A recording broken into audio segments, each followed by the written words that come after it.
สบายดีท่านผู้ชมที่เคารพต้อนรับท่านผู้ชมเข้าสู่ข่าวพักเที่ยงจากของข่าวโทรภาพแห่งซาลาวพบกันในเที่ยงของวันจันทร์วันที่ 17 สิงหาคม 2026นำเสนอข่าวพักนี้โดยข้าพเจ้าสุริวัลย์ พลเยี่ยมท่านผู้ชมข่าวพักเที่ยงในวันนี้ก็มีหลายข่าวสำคัญมานำเสนอทั้งข่าวภายในข่าวต่างประเทศพร้อมด้วยข่าวกีฬาท่านวินี่จะไปที่คำขอบใจของครอบครัวพรหมวิหารเพื่อแสดงความรู้บุญคุณและขอบใจเลือกซึ้งต่อการนำภาครัฐ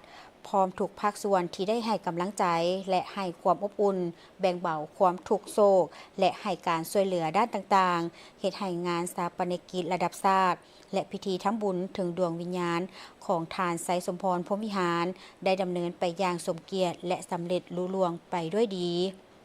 พวกข้าพเจ้าครอบครัวพรหมวิหารขอแสดงความรู้บุญคุณและความขอบใจอันลึกซึ้งต่อการนำภาครัฐคณะบริหารงานศูนย์กลางภาคสภาแห่งชาติรัฐบาลศูนย์กลางแนวลาวสร้างชาติสถาพันธ์นักรบเก่าแห่งชาติลาวองค์การจัดตั้งมหาชนขั้นศูนย์กลาง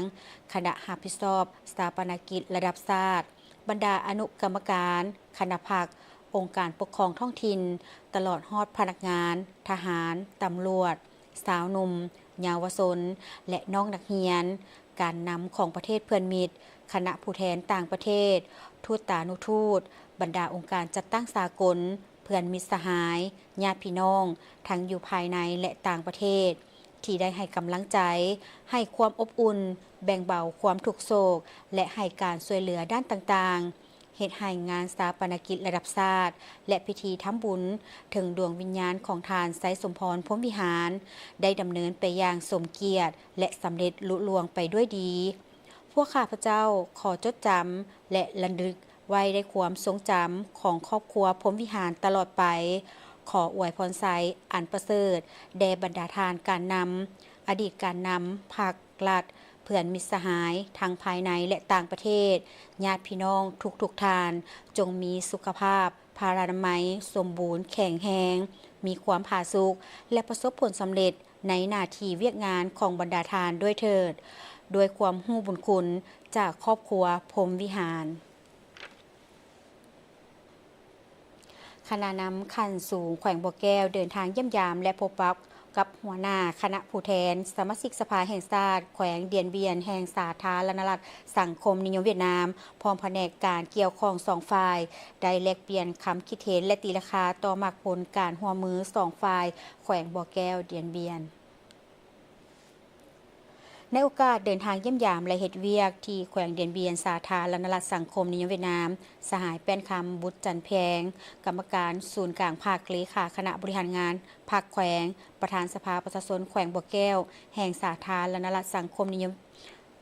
แห่งสาธารณรัฐประชาธิปไตยประชาชนลาวได้พบปะกับสหายเจินเตียนซุงกรรมการศูนย์กลางภาคเลขาคณะบริหารงานภาคหัวหน้าคณะผู้แทนสมาชิกสภาแห่งชาติแขวงเดียนเบียนแห่งสาธารณรัฐสังคมนิยมเวียดนามพร้อมด้วยแผนกการเกี่ยวข้องในวันที่ 16 สิงหาคม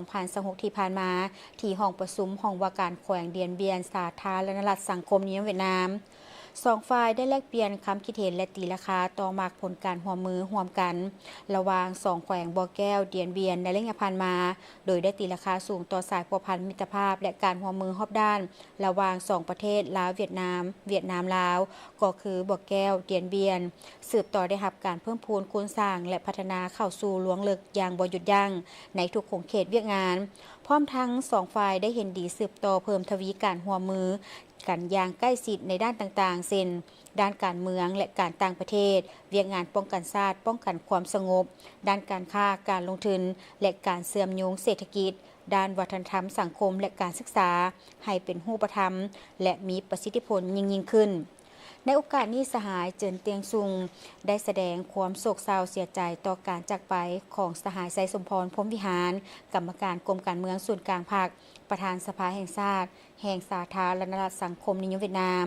ซึ่งเพิ่นเป็นหนึ่งในบุคคลที่มีผลงานคุณงามความดีและการเคลื่อนไหวปฏิวัติอุทิศเหือแหงสติปัญญาและความรู้ความสามารถอย่างบ่ฮู้อิดฮู้เมื่อยเข้าในภารกิจปกปักรักษาและพัฒนาประเทศชาติพร้อมเดียวกันนี้ขอแสดงความยินดีต้อนรับอันอบอุ่น ในการเดินทางมาเยี่ยมยามและเฮ็ดเวียกของสหายแป้นคำบุตรจันแพงกรรมการศูนย์กลางภาคเลขาคณะบริหารงานภาคแขวงประธานสภาประชาชนแขวงบ่อแก้วพร้อมด้วยคณะผู้แทนโดยได้ตีราคาสูงต่อการมาเยี่ยมยามครั้งนี้ซึ่งเป็นเทื่อทำอิฐของการเคลื่อนไหวเวียกงานต่างประเทศของคณะในขณะเดียวกันสหายแป้นคำบุตรจันแพงเลขาคณะบริหารงานภาคแขวงประธานสภาประชาชนแขวงบ่อแก้วก็ได้แสดงความขอบใจต่อการต้อนรับอันอบอุ่นพร้อมทางได้แจ้งให้ทราบโดยย่อต่อกับการเดินทางมาเคลื่อนไหวเยี่ยมยามและเฮ็ดเวียกในครั้งนี้ทางรายงานผลสำเร็จของกองประชุมใหญ่ครั้งที่7ขององค์คณะพรรคแขวงที่ได้อัดลงอย่างจบงามในเดือนตุลาคม 2025 ผ่านมาสภาพภายในแขวงบ่อแก้วและถือโอกาสอันดีที่มีความหมายสำคัญนี้สหายได้แสดงความขอบใจและความรู้บุญคุณเป็นอย่างสูงต่อภาครัฐและประชาชนเวียดนามอ้ายน้องที่ยามใดก็ให้การสนับสนุนและช่วยเหลืออย่างเสมอต้นเสมอปลายนับทางภารกิจต่อสู้ปลดปล่อยชาติก็คือภารกิจแห่งการปกปักรักษาและสร้างสาพัฒนาประเทศชาติตลอดมา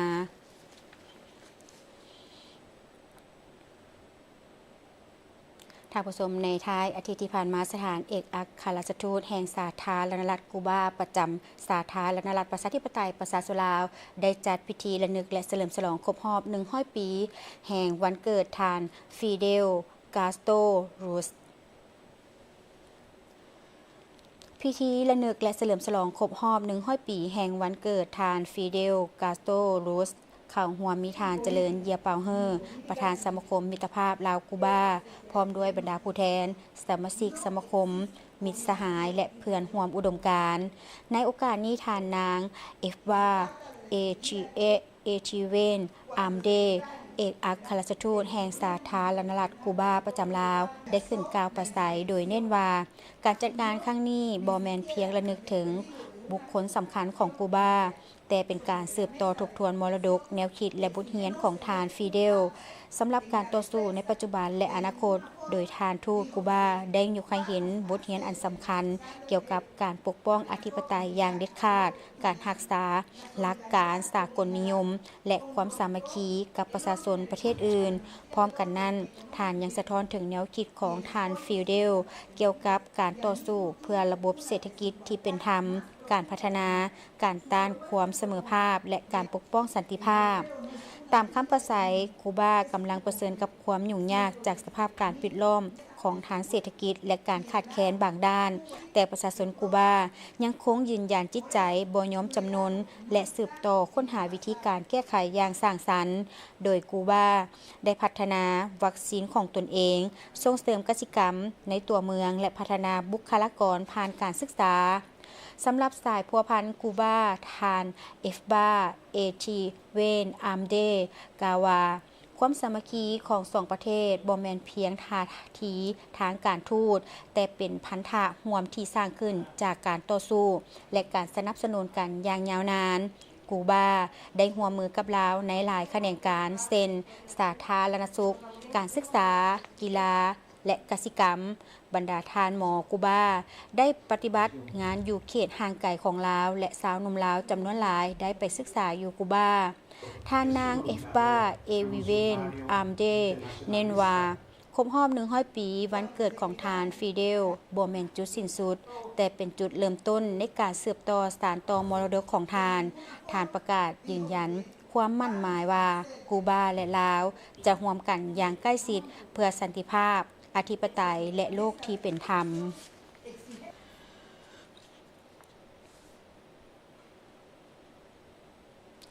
ในอาทิตย์ที่ผ่านมาบริษัทหัตถกรรมแพงใหม่ร่วมกับห้านคำโพวงจัดพิธีแถลงข่าวงานคุณค่าภูมิปัญญาครั้งที่1เป็นการจัดแสดงผลงานนวัตกรรม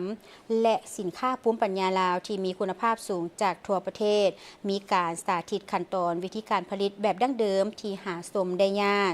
การเสวนาแลกเปลี่ยนความรู้การจดทะเบียนทรัพย์สินทางปัญญาและการยกระดับยี่ห้อสินค้าลาวสู่สากลพิธีแถลงข่าวงานบุญคุณค่าทางปัญญาลาวครั้งที่1โดยงานจัดขึ้นในวันที่9-53 กันยายน 2026ที่ศูนย์งานวางแสดงสินค้าลาวไอเต็กโดยทานนางอุษาวดีไซสสิทธิ์อำนวยการบริษัทหัตถกรรมแพงใหม่ให้ฮู้ว่า การจัดงานคุณค่าภูมิปัญญาลาวเป็นการเสื้อสูปกปักรักษาบทบาทของชุมชนผู้ผลิตและผู้ทรงคุณวุฒิด้านภูมิปัญญาลาวส่งเสริมการอนุรักษ์ภูมิปัญญาท้องถิ่นฝีมือหัตถกรรมและผลิตภัณฑ์ที่เป็นเอกลักษณ์ของลาวบ่ให้สูญหายทั้งเป็นการสุกยู่และพัฒนาเปิดโอกาสให้ผู้ประกอบการนักประดิษฐ์คิดค้นนวัตกรรมผลิตภัณฑ์จากภูมิปัญญามาจัดวางแสดงและจำหน่ายเป็นโอกาสสร้างเครือข่ายเวทีการค้าสร้างเวทีพบปะแลกเปลี่ยนบทเรียนและจับคู่ธุรกิจระหว่างผู้ผลิตและผู้บริโภคทั้งภายในและต่างประเทศเปิดโอกาสได้สุขอยู่การท่องเที่ยวนำไส้วัฒนธรรมและภูมิปัญญาท้องถิ่นเป็นตัวดึงดูดนักท่องเที่ยวทั้งภายในและต่างประเทศได้รับรู้ถึงภูมิปัญญาของคนลาวหลายขึ้นกว่าเก่าภายในงานครั้งนี้ผู้เข้าร่วมงานจะสัมผัสกับกิจกรรมที่หลากหลายและน่าสนใจเป็นต้นหอวางแสดงที่สะท้อนถึงภูมิปัญญาทางวัฒนธรรมศิลปะและวิธีการถ่ายทอดการจัดแสดงผลงานนวัตกรรมและสินค้าภูมิปัญญาลาวที่มีคุณภาพสูงจากทั่วประเทศการสาธิตขั้นตอนวิธีการผลิตแบบดั้งเดิมที่หาชมได้ยากการเสวนาแลกเปลี่ยนความรู้การจดทะเบียนทรัพย์สินทางปัญญาและการยกระดับยี่ห้อสินค้าลาวสู่สากลการให้คำปรึกษาและพัฒนาการออกแบบผลิตภัณฑ์การแสดงศิลปะพื้นเมืองที่เป็นเอกลักษณ์และหาชมได้ยากการได้รับสิทธิ์การเป็นสมาชิกและแอปพลิเคชันภูมิปัญญาลาวโอกาสนี้ทานนางเวียงสวรรค์พามิสิทธิ์ผู้บริหารห้านคำภูวงได้กล่าวว่ากิจกรรมภายในงานครั้งนี้บรรดาผู้เข้าร่วมจะได้ความรู้ด้านการเงินการออมคำเสวนาการส่งเสริมหัตถกรรมเครื่องประดับผลงานลวดลายของลาวแฟชั่นผสมผสานกับผ้าไหมฉะนั้นห้านคำภูวงจึงขอเป็นส่วนหนึ่งในการอนุรักษ์พัฒนาและส่งเสริมภูมิปัญญาลาวเพื่อสุขยู่ให้หัตถกรรมลาวก้าวสู่ระดับสูงภูมิปัญญาลาวแม่นทรัพย์สินทางปัญญาอันล้ำค่าที่ถูกสร้างสรรค์สะสมและถ่ายทอดกันมาจากหุ้นสู่หุ้นเป็นการสะท้อนถึงเอกลักษณ์วัฒนธรรมและวิถีชีวิตอันงดงามของชาติลาวเฮาทั้งเป็นท่าแห่งบ่มซ่อนอันสำคัญในการขับเคลื่อนเศรษฐกิจการค้าการท่องเที่ยวและการพัฒนาแบบยืนยงซึ่งบ่เพียงแต่แมนวัตถุสิ่งของหรือสิ่งเก่าแก่ที่สืบทอดกันมาเท่านั้นหากมันคือองค์ความรู้ทักษะประสบการณ์และวิถีชีวิตบรรพบุรุษลาวได้สะสมค้นคิดและถ่ายทอดกันมาหลายชั่วอายุคน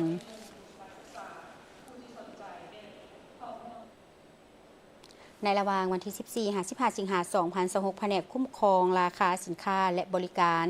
กรมการค้าภายในกระทรวงอุตสาหกรรมและการค้าได้จัดกิจกรรมภายใต้โครงการราคาอุ่นใจภายในงานได้นำเอาอุปกรณ์การเฮียนเซ็นปึ้มแบบเฮียนปึ้มเขียนปีกซอดำและอื่นๆมาวางจำหน่ายพร้อมเดียวกันนั้นก็ยังมีเครื่องอุปโภคบริโภคอีกจำนวนหนึ่งที่มาวางจำหน่ายกิจกรรมจำหน่ายสินค้าภายใต้โครงการราคาอุ่นใจจัดขึ้นอยู่ข้างประตูไซนครหลวงเวียงจันทน์